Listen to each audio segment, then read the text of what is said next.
कृष श्रीवास्तव नाम का युवक है। इसकी हत्या 4 जून की रात्रि में 10:25 के लगभग एक घटनाक्रम होता है जिसमें हो जाती है। इसमें 7 आरोपी प्रथम दृष्टया सामने आते हैं और उनकी गिरफ्तारी भी कर ली गई है।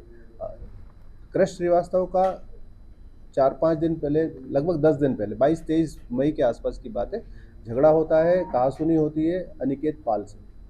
और अनिकेत पाल के द्वारा इसको और कृष श्रीवास्तव के बीच में जो कहासुनी होती है, इसकी चर्चा कृष श्रीवास्तव के द्वारा अपने एक दोस्त आदर्श जोशी से की जाती है। आदर्श जोशी जो कृष श्रीवास्तव का भी दोस्त था और आरोपी अनिकेत का भी दोस्त था। तो इनके बीच में जो चर्चा होती है, वो आदर्श जोशी अनिकेत को बताता है कि तुम्हारे बारे में वो ऐसा बोल रहा था, तुम्हारे बीच में झगड़ा हुआ था, और वो ऑडियो रिकॉर्डिंग उसको देता है।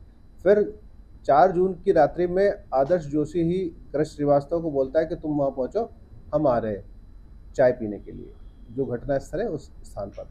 जब ये वहाँ पहुँचता है तो आदर्श जोशी तो वहाँ नहीं पहुँचता है, लेकिन अन्य जो आरोपी हैं, जो जिनके प्रेस नोट में नाम दिए गए हैं, ये सारे वहाँ पहुँचते हैं और उसके ऊपर कृष श्रीवास्तव के ऊपर चाकू से वार करते हैं। और चाकू से वार करने के कारण और एक्सेसिव ब्लीडिंग के कारण उसकी जब तक उसको हॉस्पिटल ले आते हैं तब तक मृत्यु हो जाती है।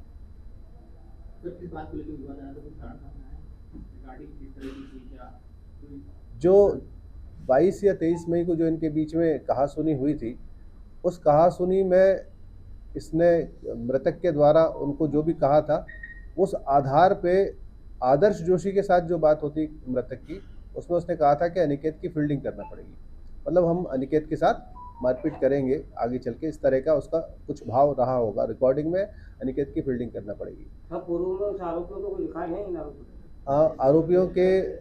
आरोपियों के पूर्व रिकॉर्ड भी हैं और उनके आधार पर क्योंकि प्रतिबंधात्मक कार्रवाई की गई है, तो इनको बाउंड ओवर कराया गया और बाउंड ओवर कराने के बाद बाउंड डाउन कराने की कार्रवाई भी की जाएगी। ये आरोपियों से अब जब पूछताछ होगी तो चीज़ें क्लियर होंगी कि वो उसका फील्डिंग से आशय क्या था। सर, आदर्श जोशी ने मिलने बुलाया था, तो क्या उसको हत्या का पता था कि हत्या करने वाले ने उसको भी आरोपी बनाया गया इसमें? आदर्श जोशी को इसमें आरोपी बनाया गया है।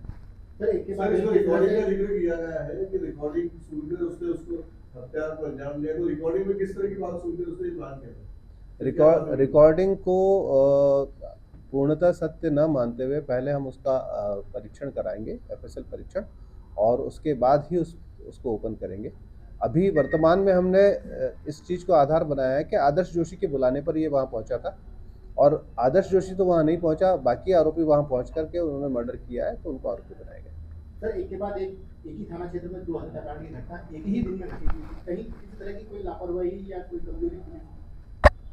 जो पहला हत्याकांड है जिसमें भाई के द्वारा भाई का मर्डर किया गया है, उसमें तो चूंकि पारिवारिक विवाद था और इस तरह की कोई पहले सूचना पुलिस के पास नहीं पहुंची थी, तो इसमें लापरवाही तो नहीं दिखाई देती है। दूसरा जो हत्याकांड है वो 22 मई को जो इनके बीच में कहासुनी हुई है, उसकी कोई रिपोर्ट इनके द्वारा थाने पर नहीं की गई है, जिसके कारण से इनके खिलाफ कार्रवाई की जाती।